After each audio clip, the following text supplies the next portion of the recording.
ಬ್ಯಾಂಗ್ಳೂರಲ್ಲಿ ಒಂದೊಂದು ರಸ್ತೆಗೂ ಒಂದೊಂದು ಮೋಮೋ ಶಾಪ್ ಇರುತ್ತೆ ಅಲ್ವಾ, ಹಾಗೆ ಯು ಕೆಯಲ್ಲಿ ಇರಲ್ಲ. ಮೋಮೋಸ್ ತಿನ್ಬೇಕನ್ಸಿದ್ರು ಇಂಡಿಯನ್ ರೆಸ್ಟೋರೆಂಟಿಂದ ಆರ್ಡರ್ ಮಾಡಿದ್ರು ಇಂಡಿಯಾದಲ್ಲಿ ಸಿಗೋ ಥರ ಟೇಸ್ಟ್ ಅಂತೂ ಸಿಗೋದೇ ಇಲ್ಲ.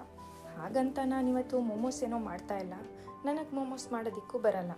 ಸೊ ಮೋಮೋಸ್ ಥರನೇ ಇರೋ ಸ್ಪ್ರಿಂಗ್ ರೋಲ್ ಮಾಡೋಣ ಅಂತ ಇದ್ದೀನಿ.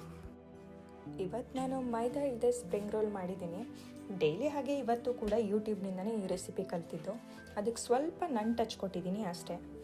ಡೈಲಿ ಸೌತ್ ಇಂಡಿಯನ್ ಅಡುಗೆ ನೋಡಿ ಬೋರ್ ಆಗಿರುತ್ತೆ ಅಲ್ವಾ, ಸೊ ಸ್ವಲ್ಪ ಚೇಂಜ್ ಇರಲಿ ಅಂತ ಒಂದು ಹೆಲ್ದಿ ರೆಸಿಪಿ ಟ್ರೈ ಮಾಡಿದ್ದೀನಿ.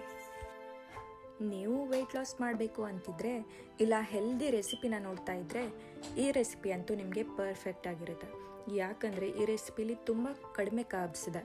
ಒಂದು ಪ್ಯಾನಲ್ಲಿ ಸ್ವಲ್ಪ ಎಣ್ಣೆ ಹಾಕಿ ನಿಮಗಿಷ್ಟ ಆಗಿರೋ ಎಲ್ಲ ತರಕಾರಿಗಳನ್ನು ಚಾಪ್ ಮಾಡಿ ಹಾಕಿ, ಪ್ರೋಟೀನ್ಗೆ ಪನ್ನೀರ್ ಇಲ್ಲ ಟೋಫುನ ಹಾಕಿ, ಸ್ವಲ್ಪ ಸ್ಪೈಸಸ್, ಸ್ವಲ್ಪ ಸೋಯಾ ಸಾಸ್ ಮತ್ತು ರುಚಿಗೆ ತಕ್ಕಷ್ಟು ಉಪ್ಪು ಹಾಕಿ ಚೆನ್ನಾಗಿ ಫ್ರೈ ಮಾಡಿದರೆ ಫಿಲ್ಲಿಂಗ್ ಅಂತೂ ರೆಡಿಯಾಗಿ ಹೋಗ್ಬಿಡುತ್ತೆ.